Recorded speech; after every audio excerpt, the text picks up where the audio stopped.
гледате вестите на Сител. Во студиото со вас Иван Кузмановски. Добар ден ви и благодарам што сте со нас. Ова се настаните кои го одбележаа денот. Мицкоски го повика Филипче на средба за да го слушне планот за лидерска. Идејата за заеднички кандидат за градоначалник на Кочани за премиерот е политиканство, а разрешувањето на обвинителот Коцевски само времено паузиран процес. 2 недели по трагедијата, 105 повредени од Кочани се уште се на болничко лекување. Парче од лимен кров виси на тротоар во центар. Граѓаните стравуваат за безбедноста. Не е безбедно.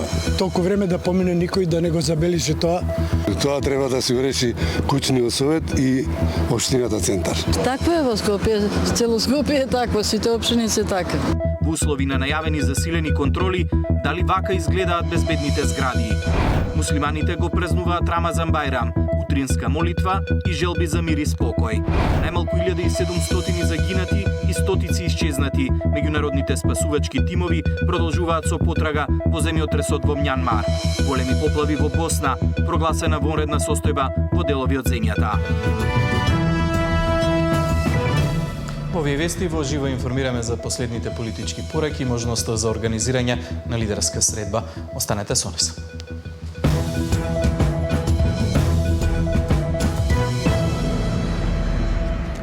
Премиерот Христијан Мицкоски со контраповик до Филипче да ги слушне темите пред да се договори лидерска средба. За последните пораки информира колешката Ивана Соколович Најдова. Ја имаме во живо во вестите. Ивана, што значи ова? Останува ли се уште можноста за организирање на лидерска средба? Иван Мицкоски ги слушна повиците од опозицијскиот лидер Филипче за лидерско соочување за актуелната состојба за евроинтеграциите и една од можните теми за надпартиски кандидат за градоначалник на Кочани. Меѓутоа вели дека сега времето бара сериозен пристап и затоа го повика лично да се сретнат и доколку постои ваков план лично на тетата средба да му ги каже неговите цели. Меѓутоа Филипче денеска не одговори на ваквите повици од страна на Мицкоски, ако Сител директно го праша дали за него е прифатливо насамо или лично да се сретне со Мицкоски за да каже кој е планот кој што тој го предлага. Не добивме одговор. Од друга страна од владата одговорија и на оние повици за формирање на анкетна комисија за трагедијата во Кочани. Од владата вела дека прифатлива е, но доколку биде дополнета со сите трагедии во последниот период.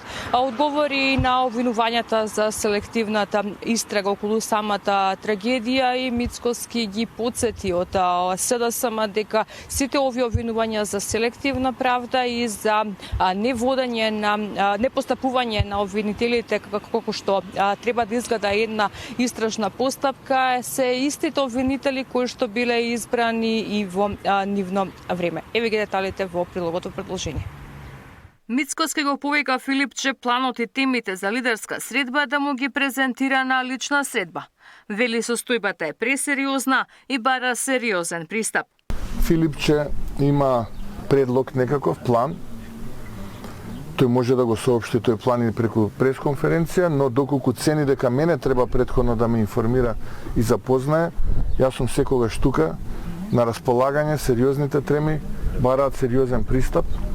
Така што еве оставам на нив доколку тие ценат дека имаат навистина таков план кој што сакаат мене да ме запознават. Јас сум подготвен во термин во кој што тие мислат дека или тој мисли дека треба да бидам запознен, да го примам и да поразговараме на оваа тема.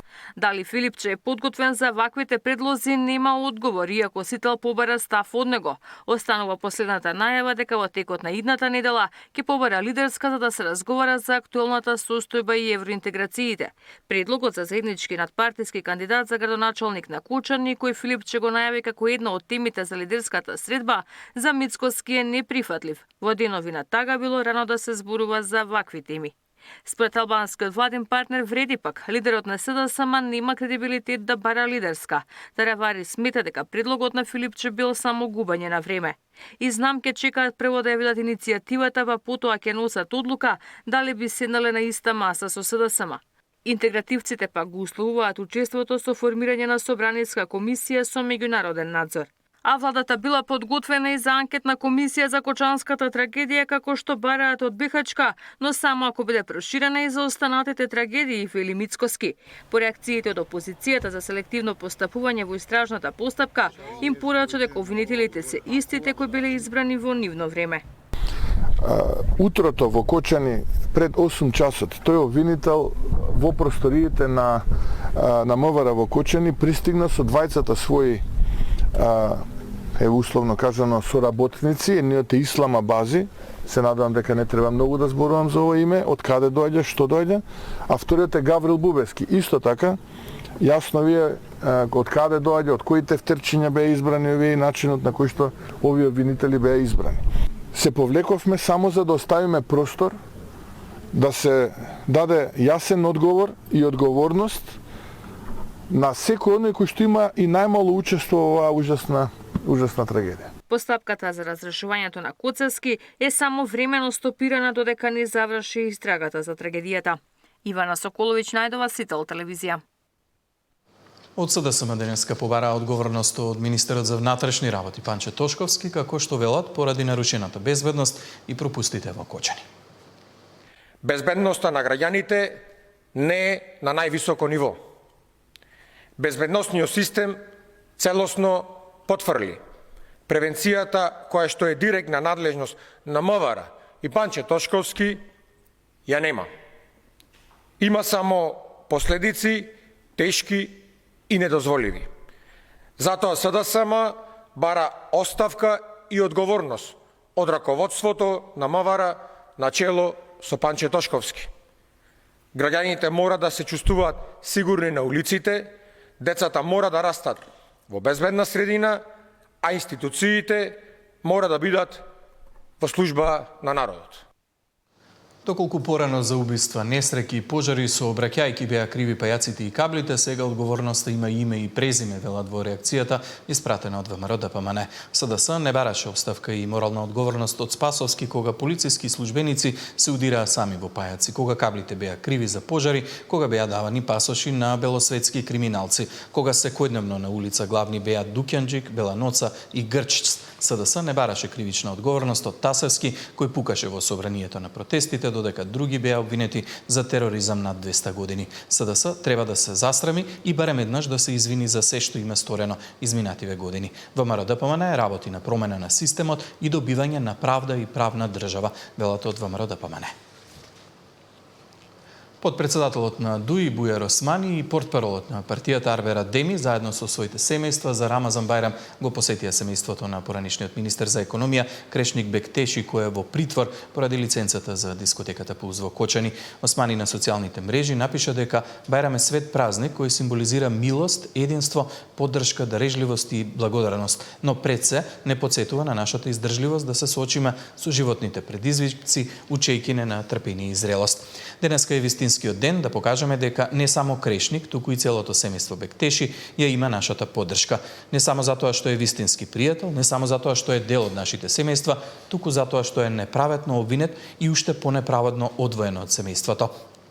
Крешник е силен, храбар и пред се праведен човек. Затоа го очекуваме наскоро да се врати кај нас, напиша Османи во објавата. 2 недели по трагедијата во Кочани, повеќе од половината од повредените се уште се на болничко лекување. 16 во болниците во Скопје и 89 во странство. Нема промени во бројките во однос на вчерашниот извештај. 2 недели по трагедијата во Кочани, пациенти кои беа повредени во пожарот се уште се на болничко лекување во земјата и странство. Денеска нема исписи и во клиниките и болниците во Скопје има 16 хоспитализирани и 89 во странски медицински центри. Во хируршката клиника Свети Наум Охридски се уште под лекарски надзор се 6 пациенти, кај кои беше направена трансплантација на кожа. Сите 6 пациенти кои што се уште хоспитализирани кај нас се во стабилна состојба, значи се префрлени на одделот за пластична и реконструктивна хирургија. Кај нив се направени трансплантации фактички кај сите 6 и сега се чека оној период на тие редовни преврски после самите трансплантации. Во разговор со колегите од пластична хирургија кои што ги водат пациентите се очекува најверојатно 1 или 2 од нив веќе во текот на следната недела да ја напуштат болницата, но ви реков, тоа е ситуација која што може да се менува. така да очекувањата се во текот на следната недела еден или двајца, но ќе видиме. Пациенти од странски медицински центри по враќање во земјата остануваат 24 часа на скопските клиники каде им прават токсиколошки анализи, пред да бидат пуштени на домашно лекување. Во текот на вчерашниот ден кај двајца пациенти од Солун има одредено подобрување и се екстубирани. Од интензивна нега се преместени на оддел за пластична хирургија. Кај останатите пациенти состојбата е непроменета од вчера, пишува во денешното соопштение од Министерството за здравство. За пациентите кои се на домашно лекување, тимови на лекари ќе одат во Кочани за превраски и останати потреби. Освен пластични хирурзи, како што најави од Министерството за здравство, ќе има и психијатри, психолози и специјалисти од различни области. За Центар за изгореници се уште не е дефинирано каде ќе биде. Во градската болница 8 септември има простор, но нема кадар, а во Светинаум Охридски има кадар, но нема доволен простор. Сања Димитровска, Сител телевизија.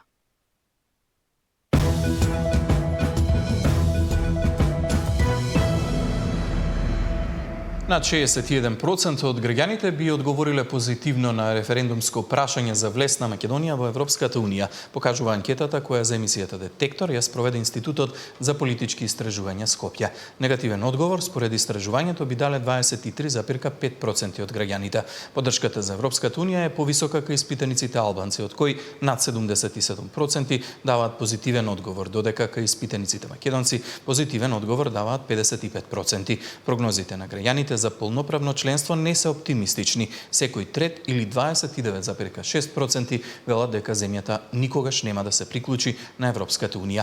Дека во изминатите години има напредок во спроведувањето на реформи и достигнувањето на европските стандарди, сметаат само 26% од испитаниците. Секој втори испитаник смета дека почетокот на преговорите со Европската Унија ќе даде одговор на предизвиците во клучните сектори како образование, здравство, судство и други. Истражувањето е спроведено со телефонска анкета во периодот од 1 до 4 март оваа година на репрезентативен примерок од 1050 испитаници од целата држава.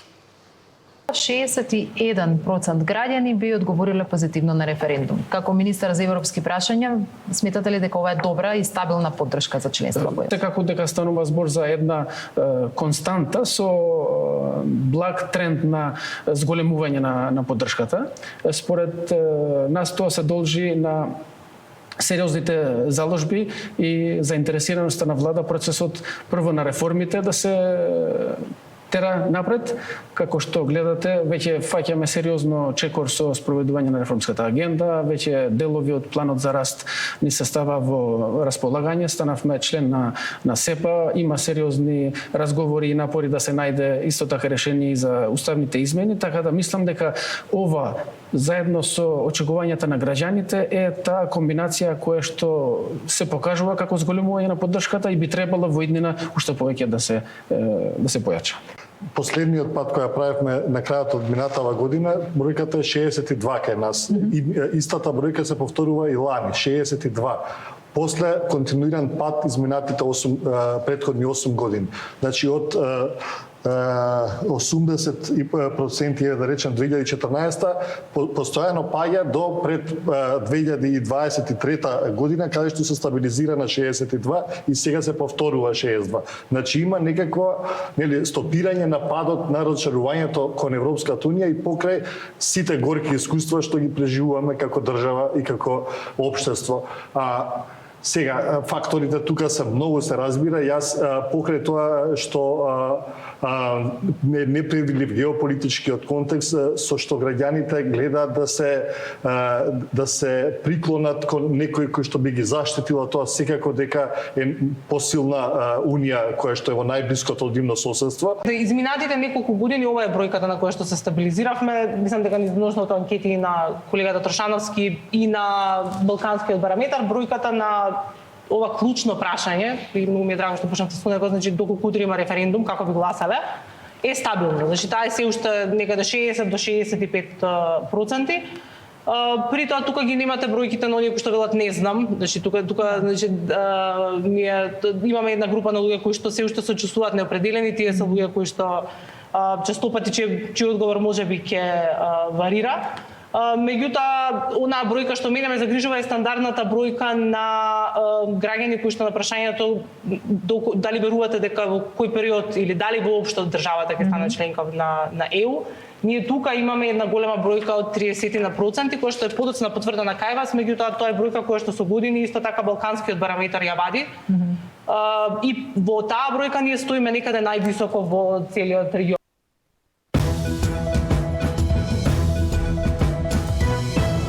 Што можеше, а што искористи Македонија од механизмите за помош на НАТО и Европската Унија? Дали пружената рака од соседите во време на трагедија може да ги подобри и политичките односи? Дали е време за лидерска средба? Во тема на денот со Васко Наумовски, поранешен амбасадор во САД и вице-премиер за европски прашања.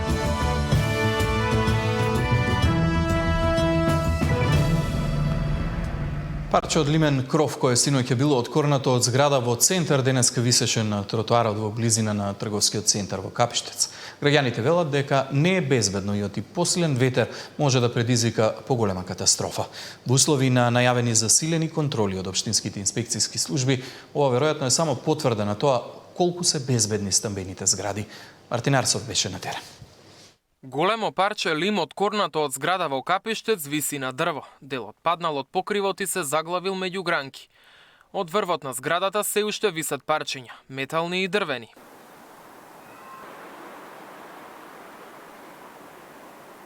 И тие и паднатиот лим врз дрвото се опасност за минувачите, бидејќи се мрдат при посилен ветер и може да паднат. Како што можело да падне, да застане на тоа дрво, може да падне и врз од тоа дрво, да падне и да повреди некого. Не е безбедно толку време да помине никој да не го забележи тоа. Тоа треба да се го реши куќниот совет и општината центар. Не е баш така безбедно. Меѓутоа, такво е во Скопје, цело Скопје е такво, сите општини се така. Ова се случува во период кога сите општини ги задолжија управителите на стамбените згради да ја проверат безбедноста на објектите.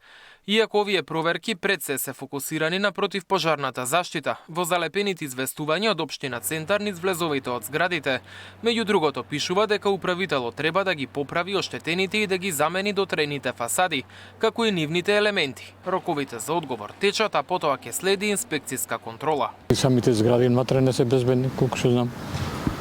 И до мене што се тамо, грота нема ни или цревата се извадени од хидрантите.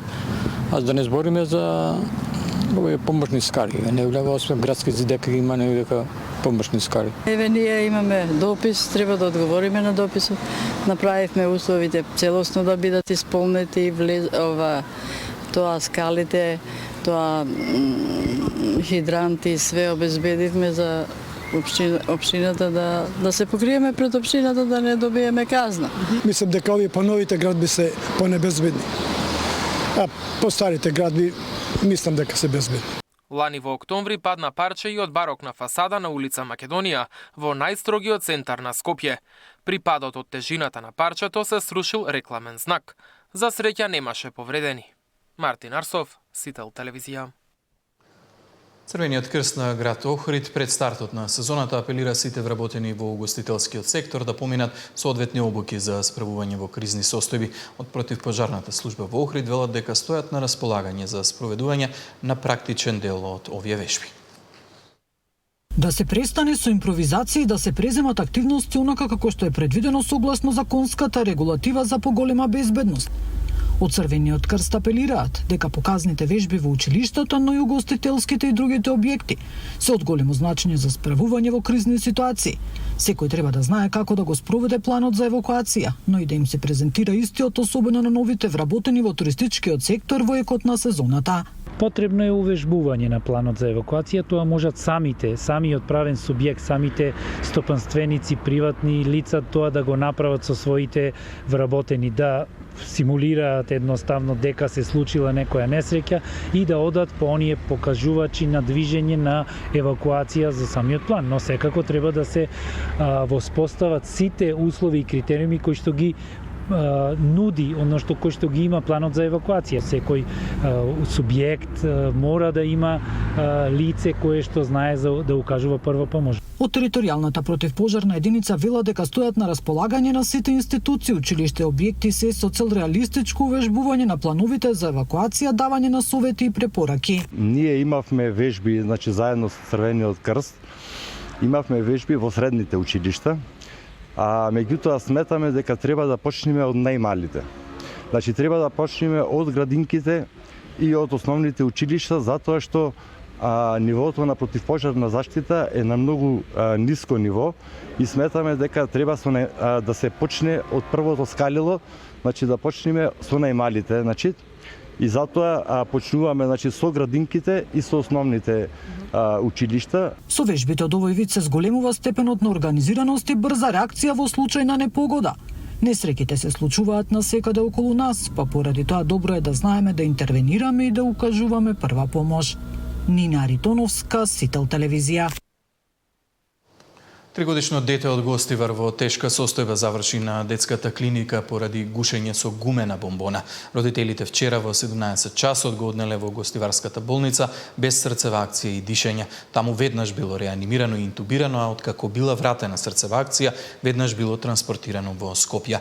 Од детската клиника за Сител велат дека детето во моментов е кајнив и е во тешка состојба. По направена бронхоскопија, лекарите констатирале дека има едем, односно оток на белите дробови, поради што е приклучено на механичка вентилација на одделот за интензивна нега.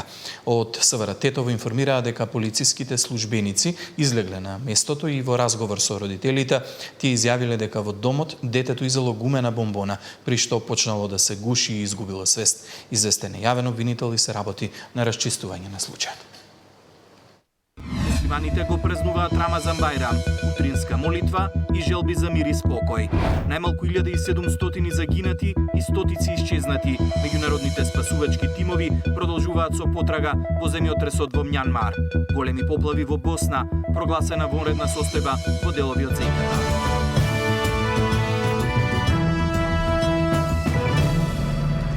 Сутринска молитва во џамиите, муслиманите го почнаа празнувањето на Рамазан Бајрам. Си посакаа мир и спокој во овие бурни времиња. Габриела Лескова ги има пораките.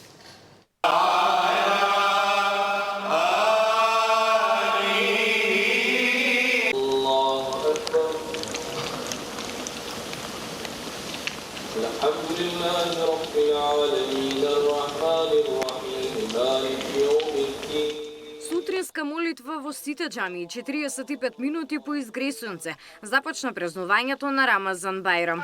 Бајрам се смета за еден од 5 столбови на исламот и празник за духовно и телесно прочистување.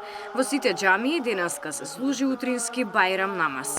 Празникот, кој трае 3 дена, го означува крајот на едномесечниот строг пост, во кој верниците се воздржуваат храна и пијалоци од зора до зајди сонце.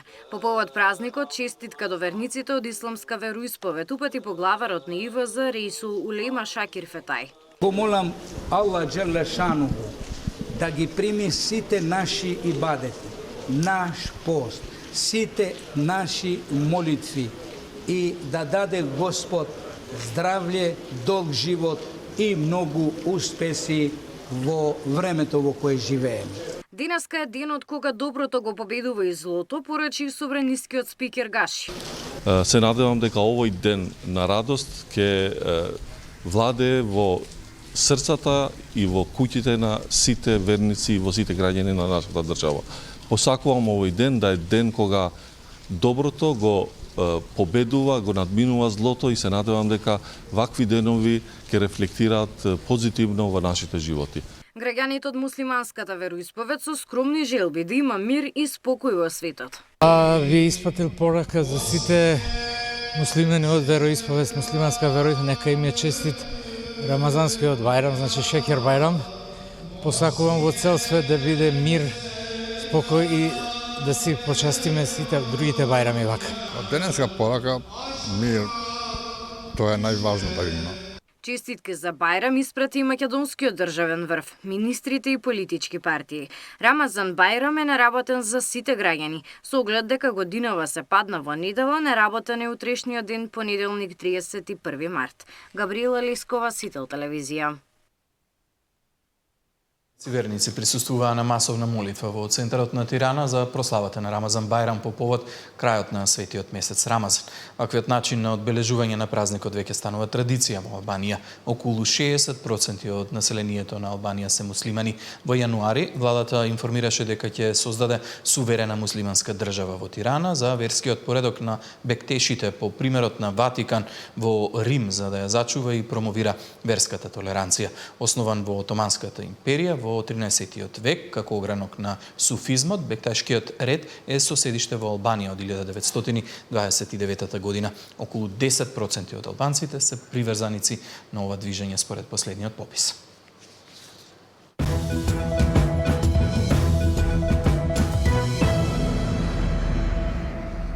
По продолжение и блог вести од светот.